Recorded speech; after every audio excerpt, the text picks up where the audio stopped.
Module 2.5. In the course of this module, you'll gain skill in giving directions and describing job qualifications. Please note that in this module 2.5, you will not encounter any new Jonah episode or any new vocabulary. Let's proceed directly to module 2.5 alef. Hashalom lach. Segment 2.5 alef. Hashalom lach. The purpose of this segment is to collect in one place several prepositional phrase expressions that you have learned already. As you notice them side by side, you'll notice some similarities in the way prepositions operate, particularly in combination with suffixed pronouns. Please notice that these pronominal suffixes may attach both to inseparable prepositions, such as le, as well as to independent or freestanding prepositions, such as al. As we read over these statements or questions, we'll be pointing out the prepositions and suffixes as we go. Hashalom lach, hashalom lach. Notice the use of preposition le, followed by a pronominal suffix kaf. Tain li, or to a woman, tani li. Notice the preposition le in combination with a first-person singular pronominal suffix, the hirik yod. Yesh li evan. Once again, the preposition le in combination with a first common singular pronominal suffix. That's what results in the expression I have a stone. Literally, there is to me. Notice the prepositional phrase in English, to me, a stone.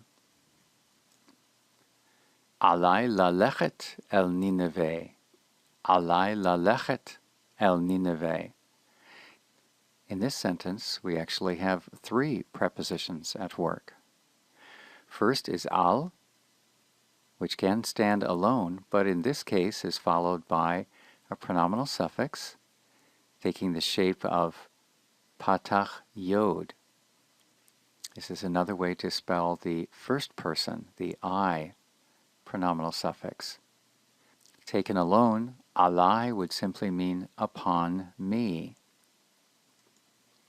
That contributes to the Hebrew idiom, as you see in the gloss to the left, an obligation is upon me. Something is upon me, which then converts in English to I must.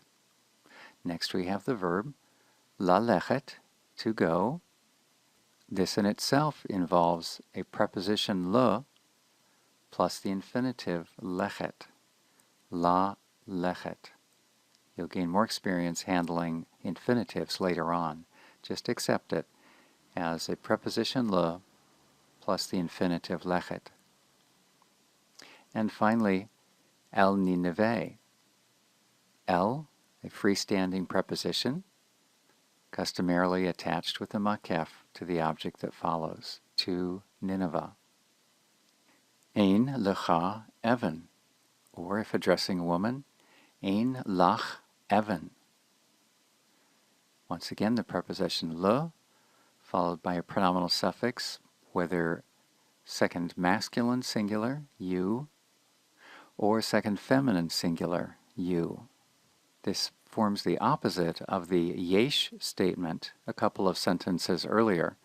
Here then is the negation, ein lecha, meaning there is not to you or for you, rendering the English idiom you do not have. Finally, alecha latet li kasef, or if addressing a woman, alayach latet li kasef.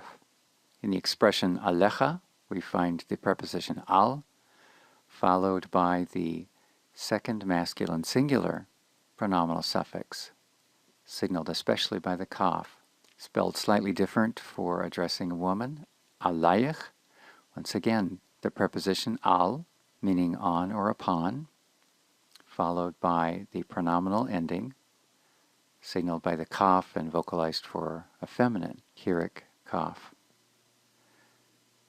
Next we have the verb, latet. This will resemble lalechet, a couple of lines earlier, in that it's comprised of the preposition le, followed by the infinitive tet. Together the phrase means to give. The last prepositional phrase in this sentence is li, the preposition le, followed by the first person common singular pronominal suffix I, spelled hirik yod, li. So there you have a sampling of some of the prepositional phrases that you have already been using up to this point. Later on in segment Shalosh Nikud Arba Nikud Aleph, we will take a more complete look at prepositions.